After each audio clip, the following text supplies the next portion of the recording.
Hey everybody, it's Hailey, and today we're going to be making pumpkin donuts, but they're going to be super quick and easy, and you don't even have to have time to let the dough rise. And yeah, got all our ingredients here. If you want to make this, they will be in the description box below. I'll try to put them in US and metric, and let's get started.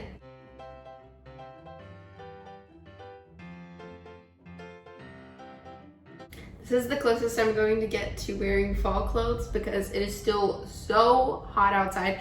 If I wore a sweater, I think I would literally melt. Texas. First, here in a bowl, we've got 2 cups of flour. Then we're gonna add in half a cup of brown sugar and 2 teaspoons of baking powder and a 1/4 teaspoon of baking soda. And this is the reason we don't need to let them rise, because these activate with like heat and moisture instead of the yeast. And then we've got a 1/4 teaspoon of salt and all of our lovely spices. I don't know if you can see that in there. Oh, I made them all. Oh my gosh, this smells so good. This is basically like a homemade mixture of pumpkin spice. 1½ teaspoons of cinnamon, 1/2 teaspoon of nutmeg, 1/8 teaspoon of cloves, and 1/2 teaspoon of ginger. Okay, I think I got them all right. Then we're gonna whisk this all together. You know, to be quite honest with you, sometimes pumpkin spice stuff, like when you buy it at the store, it just tastes so weird and fake. Like a candle. Like, why? But when it's homemade, it's usually really good. Okay, I'm trying to break up this brown sugar. It's kind of clumping on me. All right, then we're gonna make a well in the center. So kind of spread your flour out to the side. And we're gonna pour our wet ingredients into the middle.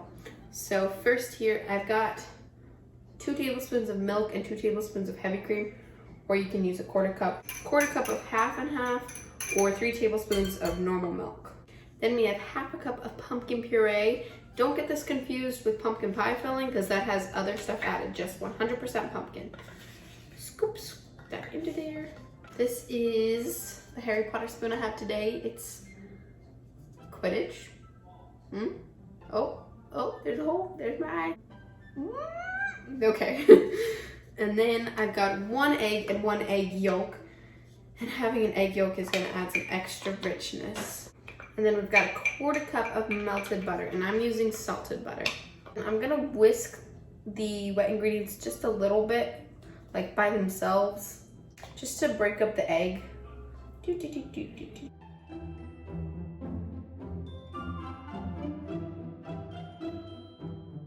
And then I'm gonna mix the whole thing together with this wooden spoon, and we're gonna form a nice dough.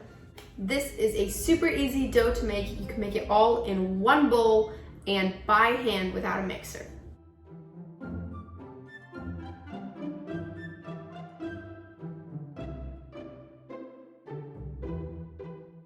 Right, now I'm covering this with plastic wrap. We're gonna stick it in the fridge to chill it for 10 to 20 minutes so that it's easier to work with, because it's pretty sticky dough.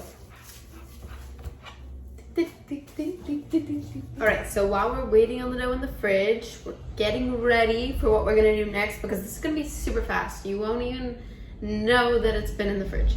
Anyway, I've got a silicone baking mat right here where I'm gonna roll out my dough, but you can also just do it on your countertop. Make sure you clean it. And then I've got a rolling pin and a little ball of flour, and then circle cookie cutters. I absolutely love these. I used a cup for the longest time, but that's okay. If you don't have circle cookie cutters, you can use a cup to cut out your donuts. Or you can be super professional and use a donut cutter. You can start heating up your oil if you would like to. I'm not going to yet. And we're gonna make the glaze for the top. So I've got a cup of powdered sugar here. This is honestly gonna be a little bit experimental, so I'm gonna wait to say the ingredients and the amounts. I'm gonna put some milk in here though. And I thought it would be fun to try using this salted caramel syrup to flavor it. So maybe we'd have like a pumpkin spice caramel donut. And so I'm just gonna do a little of this and see how it goes. Oh my gosh, it smells really good. You can also make like a maple syrup glaze, or just use vanilla extract to make a plain vanilla glaze. Whatever works for you. And the point of a glaze is to be kind of the consistency of icing, but a little bit thinner. So you can just keep adding liquid until it's the right consistency. This is really pasty and dry right now, like I said.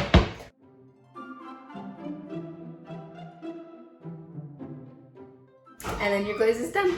Right, I've got my dough here, and I'm going to liberally flour my work surface. You want a lot of flour, a lot of flour. And then I'm gonna pour my dough out onto the surface and pat it together. I'm also heating up my oil right now. You want it to be between 370 and 380.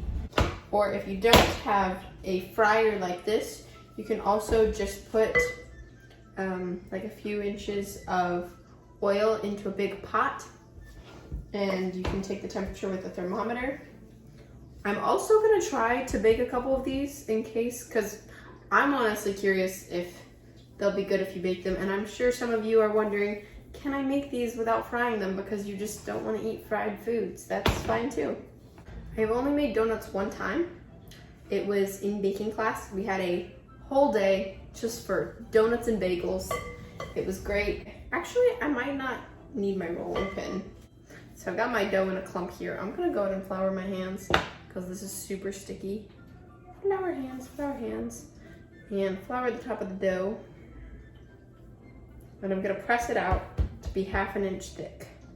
Once you've got your dough all pressed out, I'm going to dip my cutter into some flour in case it's sticky, and then I'm going to cut out the donuts. And you want to place them really close together so you can get as many donuts as possible.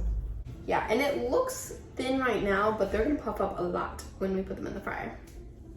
Got my cutter, I'm just gonna press straight down. I'm using this big one, I think it's around 3 inches, and then this little one for the donut hole.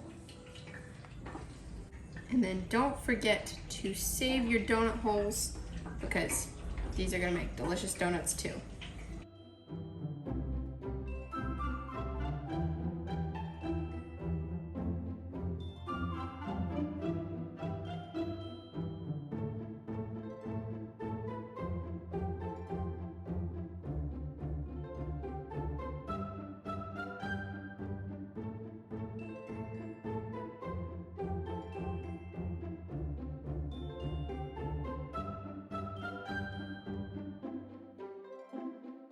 You can see my second batch of donuts looks a million times better than my first batch.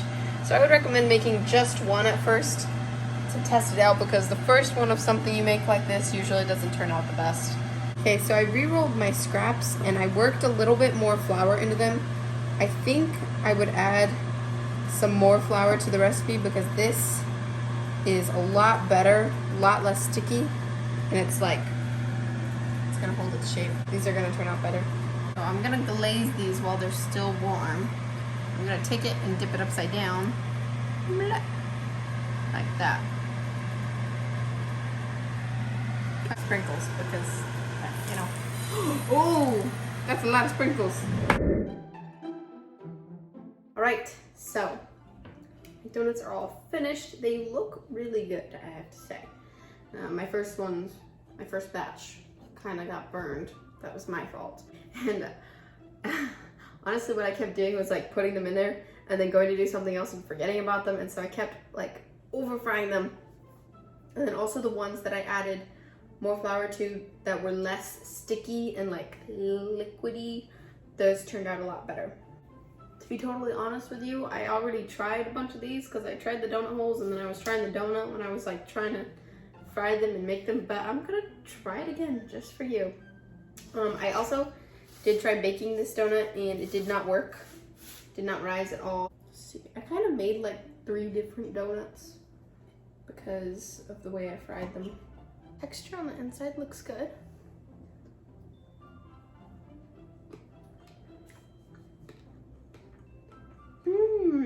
Very good texture, super soft. And it tastes like a donut. Tastes good. Got like a crispy outside from frying and then nice soft inside. They don't taste as pumpkin-y as I thought they would, but they taste good, and I'm definitely getting a little bit of spice in there. I don't know how I feel about these. Maybe it's just because I'm sick of fried food right now, but you know, try them for yourself and let me know what you think. I will link where I got this recipe in the description box. I hope you're all having a wonderful start to your fall season and going back to school. Don't forget to give this video a thumbs up if you liked it, and click the subscribe button and ring the notification bell so you know every time I post a new video. Thank you so much for baking with me, and I'll see you next time. Bye! 1/8 teaspoon of cloves. What? That's not the right word.